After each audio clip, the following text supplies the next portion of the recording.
Okay. Good evening. This is January 27th. We are here to discuss the book Morbidly Curious by Coltan Scrivner. Um, Unfortunately, you are only seeing an image of him because he is experiencing a power outage Oh, in Arizona. So we're going to get started. And Colton, you can give him a little bit more detail, and then maybe about your book and your background. Okay? sure. Let me. Yeah, sorry. I'm actually in Northwest Arkansas Oh, okay. right now, and yeah, we had a really nasty winter storms come through this weekend and didn't lose power until today. So Mm. and I don't think it'll be back on, unfortunately, for a little while. But uh, yeah, I mean, I can tell you a little bit. Obviously, you've read the book, I assume, so I don't need to say too much about that. But I can give you some idea of my background. So I studied anthropology and biology in my undergrad. Studied forensics for my master's degree, and then studied behavioral science or comparative human development for my PhD, where I focused on the psychology of morbid curiosity, which is where the idea for this book came out of. So it was essentially um, a lot of the work that I did during my PhD, and then the year or two after as well, uh, coming to fruition in the book. Um, Now I I had a couple of questions. Okay, I am not a horror fan at Hmm. all, so that's why I said, "Oh," but I know a lot of people. The cover was kind of conveyed that there was a lot of horror, but you talk about different types of morbid curiosity. And I don't think I fit almost any of the categories, but I'm just curious that how did you come across, to to divide curiosity those four different ways? So that was based on research I did that actually just found that there happened to be four different broad types of morbid curiosity. And so when I was looking into the ways that people could be curious about dangerous things, statistically, there just happened to be four sort of groups that came out of that. And one of those was an interest in people who were dangerous and understanding them, an interest in violence, an interest in bodily injuries or sort of the limits of the body, and then an interest in things that are potentially dangerous that you don't quite understand. So that's the supernatural category, and that could include anything from ghosts to aliens or deities, and it doesn't really matter whether you believe in those things or not. It really is just tapping into your general interest in things that are difficult to understand but potentially could be harmful. Colton, I have a question in reference to Mamie's question about the four categorizations. Was Hmm. this your categorization, or is this something that existed before in prior research to morbid curiosity? No, this was my own, but it's so well, two things there. One is that there almost was no research on morbid curiosity when I started doing this 6 or 7 years ago.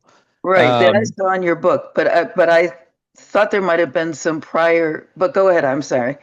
yeah, no. So I mean, there had been certainly been work on each of these topics, but nobody had, I guess, linked them together in a unifying concept. So people had certainly studied the psychology of the supernatural, the psychology of actually not so much the psychology of our interest in violence, but our the psychology behind how does being exposed to violence affect you. But nobody had really looked at our interest in violence, and nobody had really looked at the psychology of, for example, like true crime and why we're interested in serial killers. There really wasn't a lot of good work on that either. And certainly there was a lot of research on the psychology of disgust, but it all focused on when we want to avoid disgusting things, not when we are sometimes drawn to them. So each of these things had some research on their own, but had never been connected together. And uh, I saw some commonalities among all of them, which I kind of explained throughout the first couple chapters of the book, that these things are all tied to potential dangers, right? So Right. understanding someone who is dangerous, sort of understanding their psychology and how to identify them, or understanding what a violent interaction looks like, or understanding what the outcome of a violent interaction looks like. And then, of course, with things that are potentially dangerous, but that we don't have a good grasp on. All of those are different pathways to sort of learning about and probably trying to avoid becoming a victim of any sort of potential threat. And so that's how those categories came about, was that they um, all statistically, I guess, loaded onto this central factor, which I called morbid curiosity. Yeah. Thanks. Like I have an interest if I were to see something on true crime, maybe, Uh-huh. but like the Halloween type things, never in 100 years. So I've really found it hard to. I know that you have found put them together, but to me that's totally different. Yeah. Well, and people can score high on one and a bit lower on the others. More often than not, if somebody scores high on one of them, they score above average on the others. But as with any personality trait, you can kind of have variations within the subfactors, right? So you can be an extrovert, for example, but there are different kinds of extroverts. You could be conscientious, for example, but maybe you score really high in industriousness, meaning that you are a hard worker, but maybe you score not so high in cleanliness, which is another facet of conscientiousness. So you can be overall maybe high or low in that, and score differently in those different categories. It just means that if you were to take a sample of 100,000 people, people who scored high in agreeableness would, on average, score high in all of those domains, but there's variation within it. So the same thing is true of morbid curiosity, where, if you take 100,000 people, those who score high in morbid curiosity are likely to score high in or above average in most of the domains or all the domains. But there's a lot of variation within that. And a lot of that is mediated too by other personality traits, right? So for example, let's say you're particularly interested in threats, but maybe you have a very high disgust sensitivity. You're probably not going to be that interested in the bodily injury portion of things. You're probably not going to be a surgeon, right? Now, if you have very low disgust sensitivity, you might be a little more likely to be interested in bodily injuries, but maybe you're not so interested in the minds of dangerous people, for example. So I went online and I took your test. Yeah.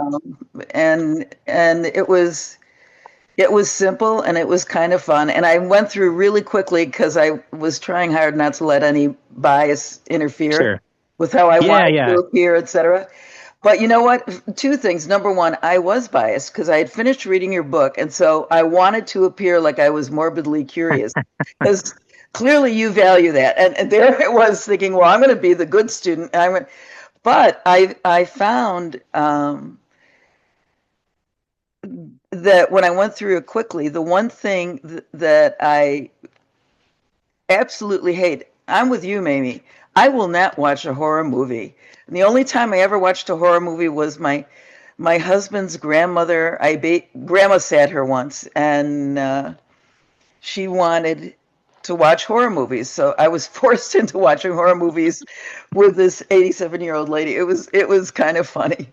But I don't watch them, but everything else I scored well above 5 on, and I thought, but and the whole concept is rather interesting. And when I was reading your book, when you talk about I'm sorry, I don't have your categories formally hammered into my brain, but when you were talking about the gory aspect and the disgust aspect, I immediately remembered, do you remember the television series Bones? Of course, yeah. It must have run for 8 or 9 years. Yeah. Every opening scene was a scene of finding some horribly mutilated or disgusting or vilely presented body. And it was interesting to me because my entire family just sort of like, oh, wow, look at that. Look at those maggots crawling around. And it was just it was more delight than curiosity, including myself. I'm almost embarrassed to report. I have to agree with Susan. I have absolutely no science background. I'm terrible in science. But to me, it was more of a scientific thing.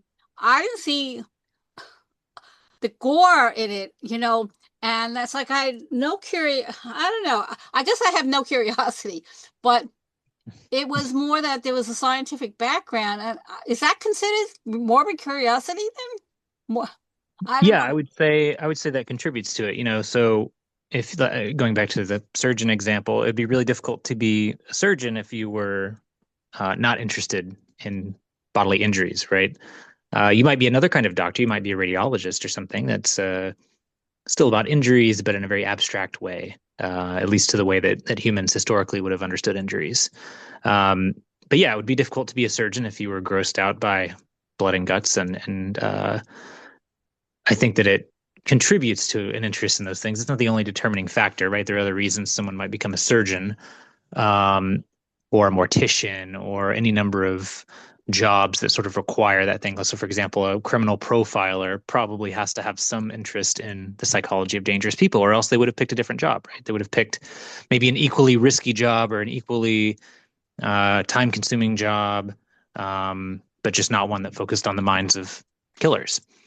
So it's one contributing factor to vocational interest, right? And I get that a lot from like a lot of nurses score very high in morbid curiosity, which makes sense because they uh, often deal with violence or the outcomes of violence in their daily lives, right? And if they were not interested in that, it would make their job not make a very difficult job where you work long hours not very fun. But one thing you said about people like surgeons or ER nurses, that kind of thing, Mm-hmm. is that they are it was in your chapter on empathy, Uh-huh. was that despite the fact that they can be very sympathetic and very compassionate, Mm-hmm. they don't allow themselves to sink into deep empathy, because if they did, I don't think they could do anything, because some of what they see is just so horrible, and they have to isolate that, and as a result, they can't be as empathetic, at least not while Correct. they're at work.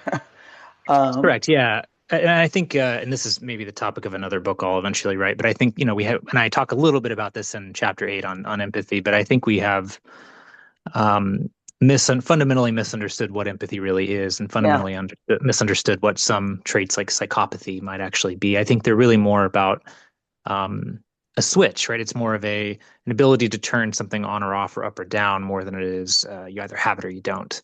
Um, you know, it would be a bit insane to say that every nurse on the planet has low empathy, but it's very reasonable to say that they have a strong ability to turn their empathy, at least their affective empathy, their emotional empathy, down when they need to. yeah, And that seems much more likely to be the answer to how they do those jobs. yeah. That made sense to me. It's I think it's similar in fields like psychotherapy and psychoanalysis as well. Sure. Of course, yeah, you have to empathize. If you're going to be a clinical psychologist, you have to Yeah, empathize and understand your client's point of view. But if you were to do that for 8 hours a day, every day, you would be exhausted. And many of them do, right? Many of them that yeah, do experience burnout. It's a very high burnout profession, and so is nursing. And I think it's for that reason. yeah. Agree. And I don't think you can help people to the degree you could if you could separate and, like you said, turn that switch off, or, Yeah. turn the volume down to 2 and not deal with it really perhaps until you get home. Yeah, and there are tricks certainly in the medical community that they use to help them with that, right? I talk about, surgeons essentially cover up especially the face, but also other parts of the body except for what they're Yes. working on, right? They actually objectify you in many it's good to have a surgeon who's willing to objectify you in some sense. They can, in their if you're meeting with them in their office, it's good that they empathize with you, but they're operating on you, it's good that they do not empathize with you necessarily. Right. Let their OCD come out, but let Yeah, them turn down the empathy. right. I I'm just also, letting Robin and Jane know that while you're not really, they're not seeing you for real. Um, Yeah, so for those people that came in a few minutes after, I'm in Northwest Arkansas, and we had a bunch of winter storms come through this weekend, and we lost power today. So I'm on my phone in the dark.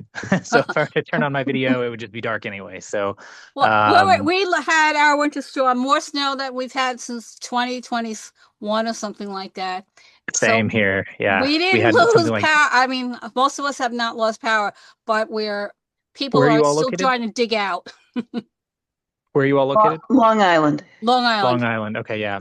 Yeah. We're in The Northwest Arkansas, and western. we don't get a lot of snow normally. Yeah. It'll snow a little bit once or twice a year, but it snowed like 12 inches this weekend, and Yep. that's a lot for us. Yeah. Yeah. Same here. And they talk about more snow coming possibly this weekend, which I'm looking forward to. Like in the movie industry, all these things, they take a lot of, many of them are actually, let's see, they focus on some of your morbid curiosity levels to make popular movies. And they just, I mean, do you see a real trend? Do you see that's I don't know if they've read your book and categorize that, but there seems to be so many of these movies that come out with the paranormal and Yeah. like the more gore and everything. Yeah, I mean, the easy match is with horror movies, right? Of course, they hit all four of those categories usually, but most genres have some of at least one of the categories. So action movies, for example, are very violent. Probably more violent actually than most horror movies as far as total minutes of on-screen violence. Action movies are much more violent than horror movies. Thriller movies tend to focus more on the minds of dangerous people and sort of understanding the villain or the antagonist. Mystery novels or mystery films are similar. With the paranormal, that's usually in the realm of horror, but there's a lot of dramas that are also paranormal that I wouldn't say are explicitly frightening or meant to be frightening. And then, of course, TV shows you have Ghost Adventures and a million iterations of that, and then you have thousands of true crime documentaries, and then the dramatizations of those that I would say focus on that. There aren't a lot of films that focus on the bodily injuries aspect, probably because it's a little trickier to get right.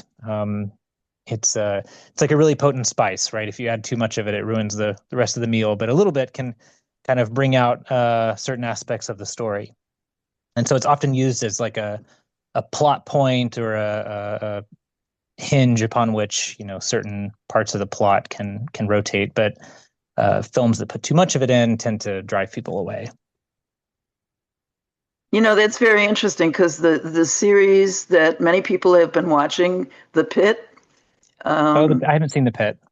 It's very well done, and I know somebody who was a senior ER doctor for 20 years, and she said they compress a lot, but it's fairly accurate. In any event, it's a show about ER staff and what happens in a 15 or 20 the hour emergency day. department. And one of the things they pepper in scenes of some of which are very gross about what happens, what you could see physically, what has gone wrong, why did somebody end up there. But it is done, I think, I wouldn't exactly call it's not discreet, they don't hide anything. Sure. But it's not on screen for 4 minutes out of 5. If anything, it's on screen for 37 seconds out of 5 minutes. Yeah. It's kind of to show you the gravity of what the story's about, right? So if you show somebody a really terrible bodily injury, you don't have to use a lot of words or a lot of discussion between characters to explain something. You can just show somebody a really nasty, awful outcome of something, and it's worth a lot more than 5 minutes of dialogue. But if you use it too much, it can obviously, again, it kind of drives people away. And go ahead, Susan. I was just going to say, I think also if you use too much of that, it either turns people away or it starts losing its effectiveness. It just doesn't have the impact anymore. Right. So if I was going to direct a movie, maybe I'd only show me cutting off your head briefly. It's just briefly, yeah. Just briefly. Yeah, there was a study I mentioned in the book because I think people think about horror movies as the most violent genre, and they're probably not. Probably action is again much more violent with number of on-screen minutes, but the average horror movie has, I forget what the numbers are. I think it's something like 4 minutes maybe of on-screen violence in a 90-minute movie, and only 1 minute or less than 1 minute is actual violence. The rest of it is sort of it's sort of in the background, I guess, as opposed to the focus. I think it's those type of movies build on your fear. Yeah. I think you talked about that, the concept of fear.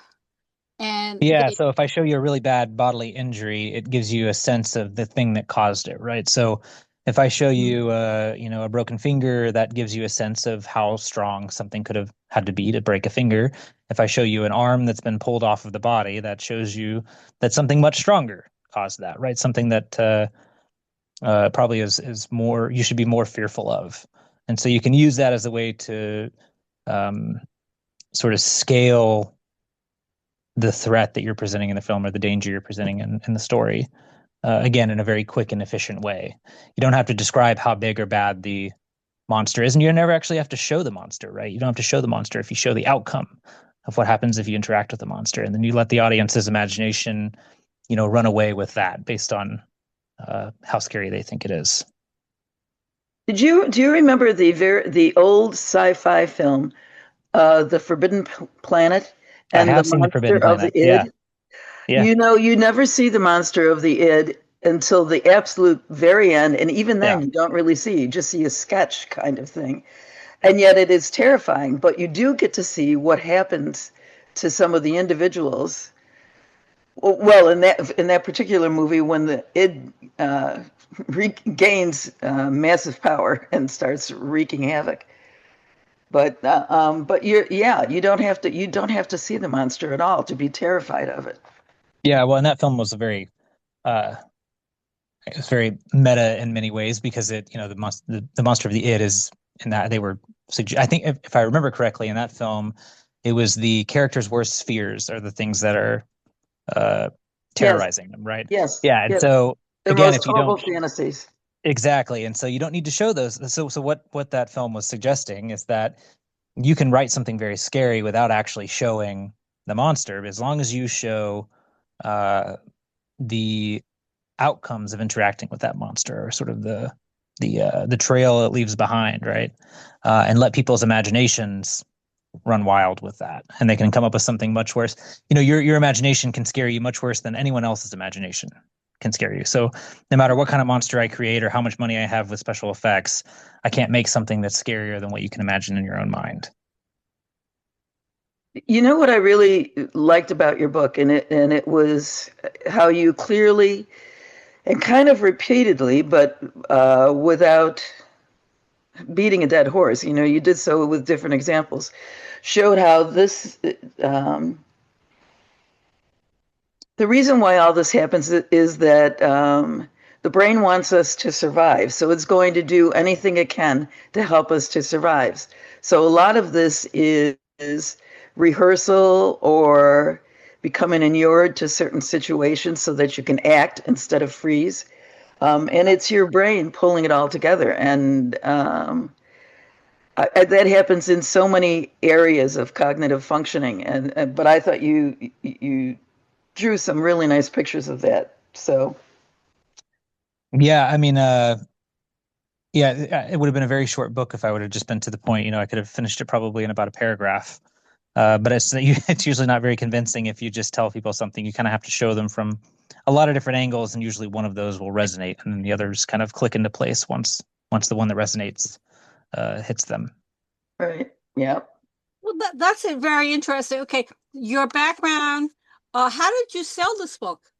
I mean, did you go to a publisher and say, "I have this book"? How'd they receive this?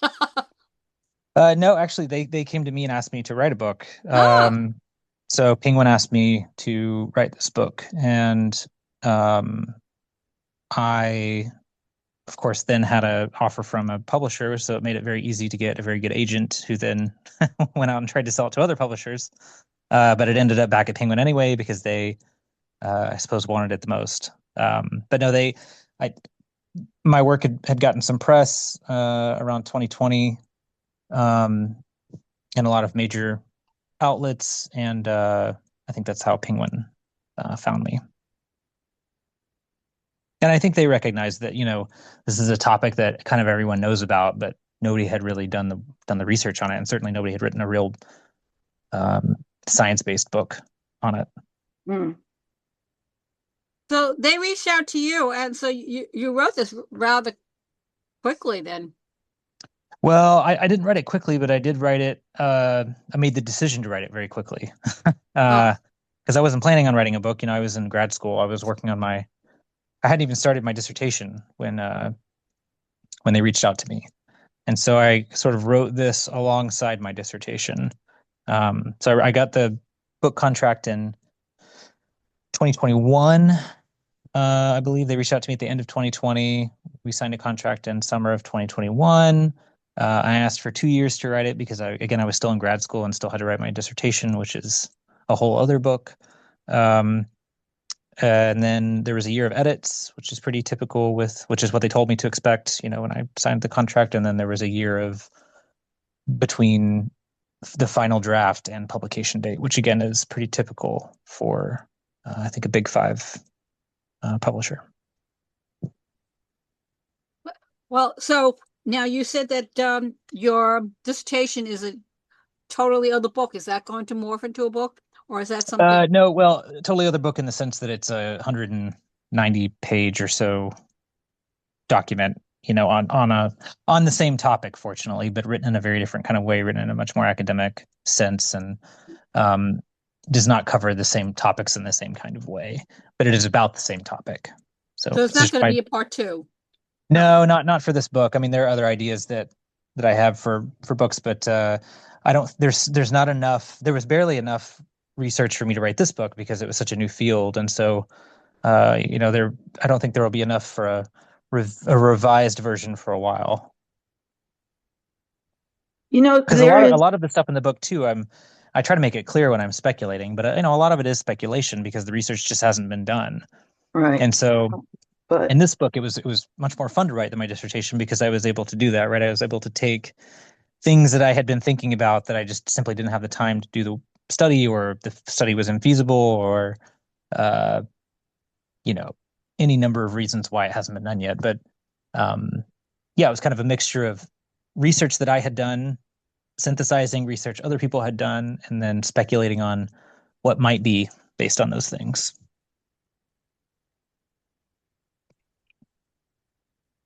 I have a question that, and I apologize because I haven't formulated it as very well. So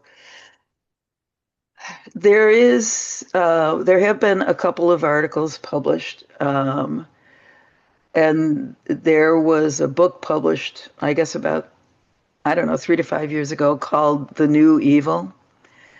And I don't know if you've heard of it. Let me look it up here. The New Evil. And I have not. It is very difficult to read, and someone I know who read it described it succinctly by saying it is basically about horrible, terrible, evil things that happen that have allowed these two researchers. One is, I think, a forensic psychiatrist. The other is a clinical psychologist, the two authors. And so they wrote about trying to get into the minds of people who have done truly, truly horrible things. So serial killers would be one example. With the position that these things were happening more often than they did before. So while violence certainly was much more prevalent, and you go into it in your book about the rate of death from violence per 100,000 people has dropped considerably in most nations, if not certain non-nation groups, but it's dropped considerably. And certainly, if you read once a year, Nicholas Kristof does this thing where he reminds us how much better things are now than they were 100 years ago, for example. Um, but these authors say that's true, but there is a certain, it's almost like a leakage of, pardon me, really bad shit that just comes out, and some perpetrators do, and they try to get in the minds of these people. Someone I know said he could only read a page or two at a time because it was so appalling and repulsive. And this Yeah. is not a shy man. So my question for you is, one of the things, like I said, I really loved how you portrayed how the brain is using all of these strategies, to rehearse and practice and get ready for something that may happen so that we can better survive it. Sure. But if one of the things that's so scary about serial killers, and some of them, is that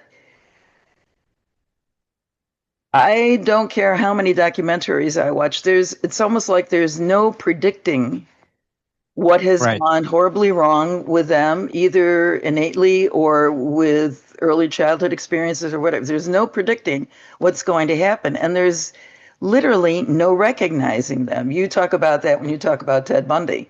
There's no recognizing them. I mean, right. He's every mother's dream, And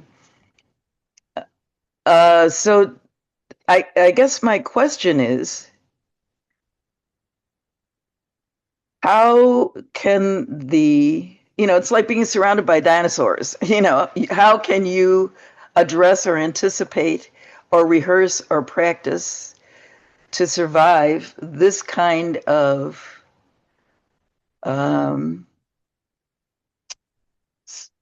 evil? Yeah. Because it's there, it's out there, and it's. Yeah, I mean, I'm just now reading. I haven't read the book. I just ordered it though. It looks really interesting. But reading the synopsis of it, it looks like their argument is that there's a different kind of violence that's happening, or a different kind of violent perpetrator that exists maybe in the last 60 years or 50 years that had not existed before. I'm a little skeptical of that argument, but I do think that it's there's always going to be some types of violent people that are more difficult to predict their violence, or even just like, people who are going to swindle you, for example. Humans have really robust cheater detection mechanisms in their mind, right? There's a lot of research on this. We're very, very good at detecting people who are trying to cheat us. That doesn't mean that we never get cheated, though. Of course, we get swindled all the time, right? But we would get swindled so much more if we didn't have any of these cheater detection mechanisms. And so I think a similar thing could be said for, I guess you could call them, violence detection mechanisms. We are pretty good at detecting like who might be violent, and based on traits they have, behaviors they exhibit, their past. But there's always going to be people who are kind of at the cutting edge of that arms race, right? There's sort of an arms race between people who are trying to take advantage of you and then people who are trying not to be taken advantage of, just like there are between predators and prey in nature. And so they're always going to be, the ones that are successful are going to be successful and pass on those traits related to that success, because by their very nature they didn't get caught, right? It's kind of like there's an argument that you can't learn a lot about. You can't necessarily learn a lot about violent criminals by studying prisoners, because those are just the ones that got caught, right? Just like you can't learn a lot about white collar crime, especially because you can only study the ones who have been caught. You don't know the ones that have not been caught yet. And so there's something similar here where it's like over the course of decades, we'll get better and better at detecting them. We'll eventually start catching people who look like they're committing a crime we've never seen before. But the reality is maybe we just never found it before. That would be my first blush response to that, I guess, is that there's always this arms race between people who are trying to detect something, or animals who are trying to detect something, and animals who are trying to prevent being detected. And that's true for violence, but it's also true for, again, any sort of like parasites, right? There's billion-year-old arms race between parasites and hosts, where parasites are trying to evade capture or detection, and hosts are trying to eradicate parasites, right? It's why your immune system is built the way it is. It's why you have both memory B cells that when they find something, they train and learn it and get better at detecting it in the future. But then you also have macrophages, which are sort of just generalized destroyers of foreign materials, right? You kind of have to have both because infectious organisms are always evolving and evolve much quicker than we do. And so they can evade capture, much more quickly. And it takes time for organisms to catch up, for host organisms to catch up. Well, the study of evilness, I think, is sort of related to what you have studied, which is the people who are interested in the studies. But in the blurb about your book, you also are very involved in these zombies. Yeah, what is that? So I don't believe in any of that stuff. So yeah, no, it's a Halloween parade here where I live. So it's just a big Halloween festival. Okay. That I organize here. Because I never could understand the whole Walking Dead thing. So yeah. I have to ask: have you watched in its entirety Buffy the Vampire Slayer? Not in its entirety, but I have seen it. Well, I say it's worth binging if you ever get snowed in again. You might want to pull it up. Not that she's got fewer zombies than some of the other shows, but nonetheless, she's got some.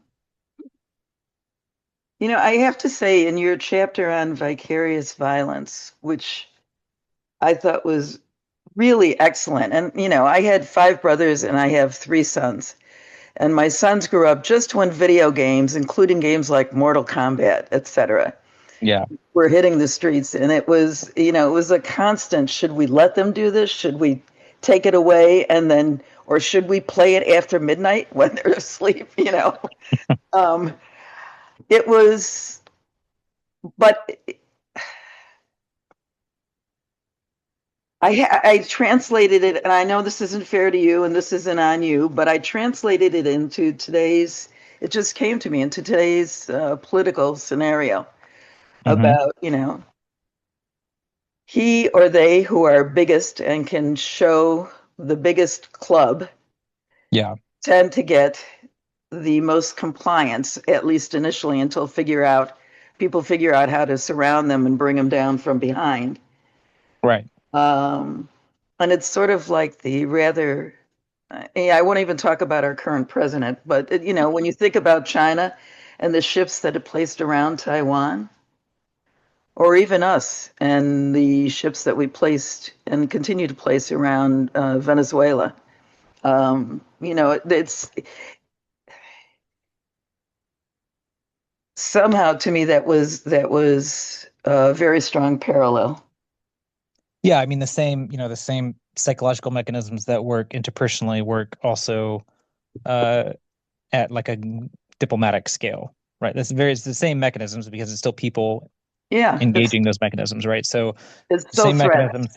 The same mechanisms that trigger anger, trigger hatred, or trigger violence that work between 2 individuals, work between 2 million individuals, because it's still working at a single collective level, right? At the country level or the nation state level. Yeah.